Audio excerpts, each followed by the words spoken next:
छत्तीसगढ़ के बाचा राम, छत्तीसगढ़ के हर राह में प्रभु राम के कदम निशान, नौ धामों से प्रभात फेरी तक मर्यादा पुरुष का गौरव गान। सीतामढ़ी में राम राम, श्री नारायण राम राम, हर चौका देवगढ़ राम राम, धनोरा गीतम राम राम। भवसागर से तारे राम, वाल्मीकि के दुलारे राम, तुलसी सवेरों में राम राम, शबरी के बेरों में राम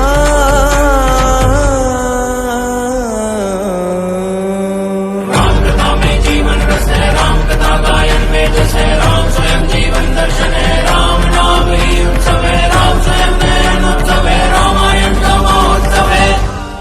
आपको यह सूचित करते हुए मुझे बहुत हर्ष हो रहा है कि रायगढ़ के रामलीला मैदान में 1 जून से 3 जून तक हम रामायण महोत्सव का आयोजन कर रहे हैं।